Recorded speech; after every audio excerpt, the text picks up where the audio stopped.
Hey guys, today I'm teaching you how to change the voice on the Waze app in 2026. If you want a different voice for your navigation directions, you can change it in just a few steps. First, open the Waze app on your phone. From the main map screen, tap the menu icon, then select Settings. Next, tap Voice and Sound.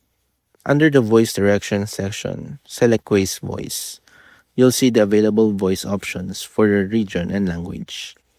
Choose the voice you want to use, then return to the map. Waze will now use your selected voice for navigation directions. If you want to change the language as well, check the available voice and language options and select the one you prefer. Some voices may also have different styles or special features. Before starting your drive, test the sound to make sure the navigation voice is working correctly. And that's how to change the voice on the Waze map. Thanks for watching, and don't forget to subscribe for more Waze tutorials.